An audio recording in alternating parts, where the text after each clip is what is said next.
నమో వెంకటేశాయ. నేను మీ వెంకట్రాజు. కరీంనగర్ నుండి తిరుపతికి వెళ్ళుటకు రైలు మార్గం ద్వారా వెళ్ళిన తర్వాత మనకి అక్కడ టోకెన్స్ ఎలా తీసుకోవాలి, దివ్య దర్శనం టోకెన్స్ ఎలా తీసుకోవాలి, ఎస్ఎస్డి టోకెన్స్ ఎలా తీసుకోవాలని మనకు కరీంనగర్ వాసులు చాలామందికి డౌట్స్ ఉంటుందండి. నేను ఇప్పుడు ఈ వీడియోలో మీకు ఎక్స్ప్లెయిన్ చేస్తాను. ముందుగా మనము ఇక్కడ నుండి కరీంనగర్ నుండి మనకు గురువారము మరియు అదేవిధంగా ఆదివారం రోజున రైలు మార్గము మనకు ఇక్కడ నుంచి తిరుపతికి అవైలబుల్లో ఉంటుందండి. తిరుపతిలో మనము ఫస్ట్ ప్లాట్ఫామ్ దిగగానే పక్కనే ఒక విష్ణు నివాసం అని ఉంటుందండి. అందులో మనకు ఎస్ఎస్డి టోకెన్స్ మనకు ఇస్తారు. ఉదయము 2 గంటల నుంచి టోకెన్స్ అయిపోయే వరకు మనకు అవైలబుల్లో ఇస్తారండి. 12 సంవత్సరాల లోపు ఉన్న వాళ్ళకి టోకెన్స్ అవసరం లేదు. మిగతా వాళ్ళకి మన ఆధార్ కార్డు ఉంటే టోకెన్స్ ఇస్తారండి, ఎస్ఎస్డి టోకెన్స్ ఇస్తారు. అదేవిధంగా కొందరు బస్సు మార్గాన కాకుండా అలిపిరి నుండి మరియు శ్రీవారి మెట్ల నుంచి నడక మార్గాన శ్రీవారి దర్శనానికి వెళ్తూ ఉంటారండి.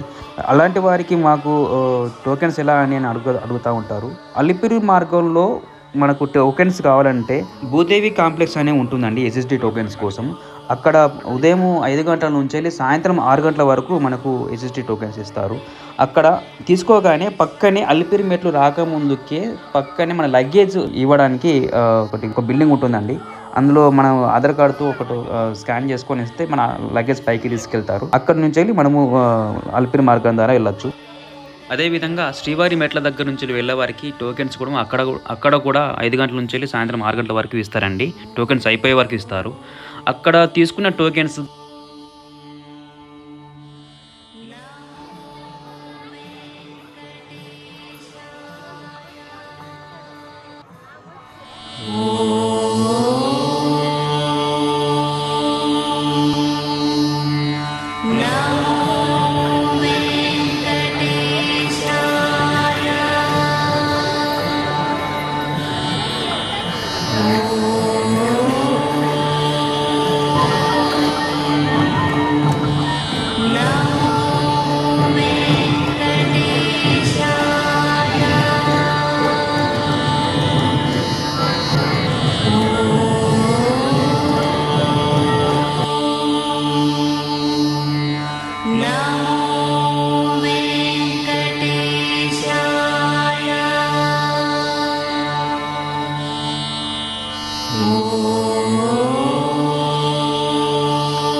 No.